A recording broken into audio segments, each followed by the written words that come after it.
1 Kings 20. Ben-Hadad, the king of Syria, gathered all his army together. 32 kings were with him, and horses and chariots. And he went up and closed in on Samaria and fought against it. And he sent messengers into the city to Ahab, king of Israel, and said to him, Thus says Ben-Hadad, Your silver and your gold are mine. Your best wives and children also are mine. And the king of Israel answered, As you say, my lord, O king, I am yours and all that I have. The messengers came again and said, Thus says Ben-Hadad, I sent to you, saying, Deliver to me your silver and your gold, your wives and your children. Nevertheless, I will send my servants to you tomorrow about this time, and they shall search your house and the houses of your servants, and lay hands on whatever pleases you, and take it away. Then the king of Israel called all the elders of the land, and said, Mark now, and see how this man is seeking trouble, for he sent to me for my wives and my children, and for my silver and my gold, and I did not refuse him. And all the elders and all the people said to him, Do not listen or consent. So he said to the messengers of Ben-Hadad, Tell my lord the king, all that you first demanded of your servant I will do, but this thing I cannot do.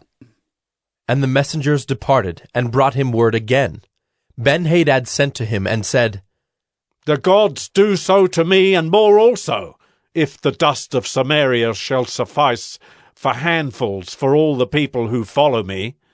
And the king of Israel answered, Tell him, let not him who straps on his armor boast himself as he who takes it off. When Ben-Hadad heard this message, as he was drinking with the kings in the booths, he said to his men, Take your positions. And they took their positions against the city. And behold, a prophet came near to Ahab, king of Israel, and said, Thus says the Lord, Have you seen all this great multitude? Behold, I will give it into your hand this day, and you shall know that I am the Lord. And Ahab said, By whom? He said, Thus says the Lord, by the servants of the governors of the districts.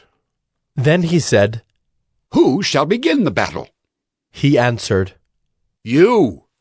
Then he mustered the servants of the governors of the districts, and they were 232.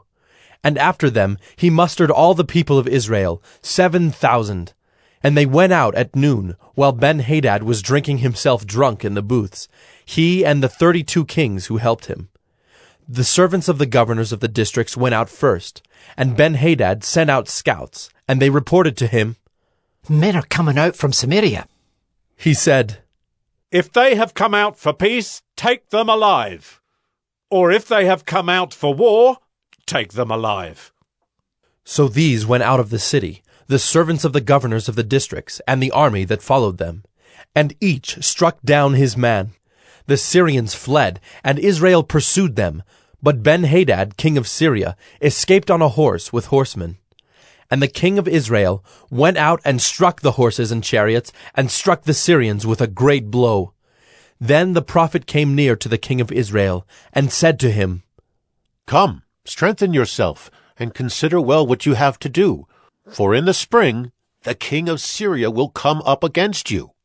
And the servants of the king of Syria said to him, Their gods are gods of the hills, and so they were stronger than we. But let us fight against them in the plain, and surely we shall be stronger than they. And do this, remove the kings each from his post, and put commanders in their places. And muster an army like the army that you have lost, horse for horse and chariot for chariot.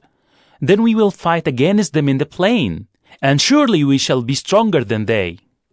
And he listened to their voice, and did so. In the spring, Ben-Hadad mustered the Syrians, and went up to Aphek to fight against Israel. And the people of Israel were mustered, and were provisioned, and went against them.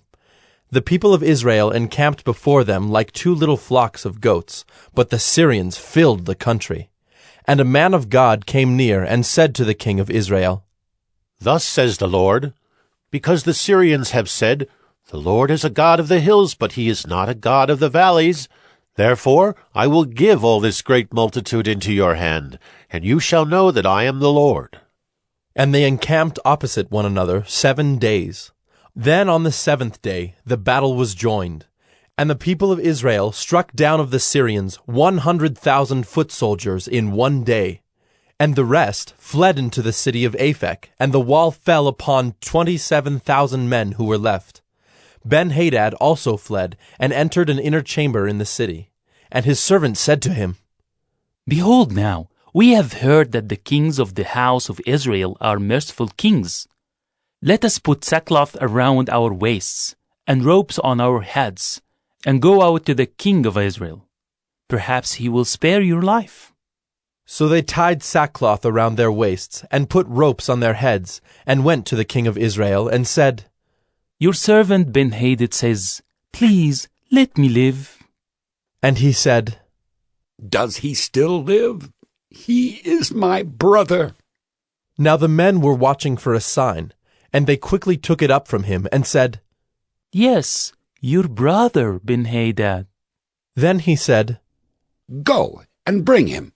Then Ben-Hadad came out to him, and he caused him to come up into the chariot.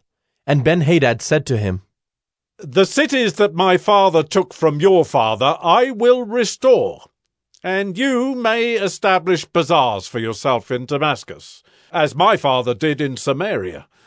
And Ahab said, I will let you go on these terms. So he made a covenant with him, and let him go. And a certain man of the sons of the prophets said to his fellow at the command of the Lord, Strike me, please. But the man refused to strike him. Then he said to him, Because you have not obeyed the voice of the Lord, behold, as soon as you have gone from me, a lion shall strike you down. And as soon as he had departed from him, a lion met him and struck him down. Then he found another man and said, Strike me, please. And the man struck him and wounded him. So the prophet departed and waited for the king by the way, disguising himself with a bandage over his eyes. And as the king passed, he cried to the king and said, Your servant went out into the midst of the battle, and behold, a soldier turned and brought a man to me and said, Guard this man. If by any means he is missing, your life shall be for his life, or else you shall pay a talent of silver. And as your servant was busy here and there, he was gone. The king of Israel said to him, So shall your judgment be. You yourself have decided it.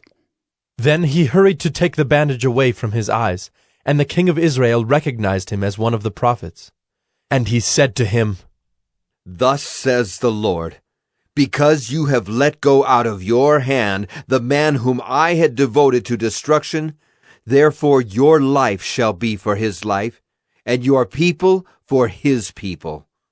And the king of Israel went to his house vexed and sullen, and came to Samaria.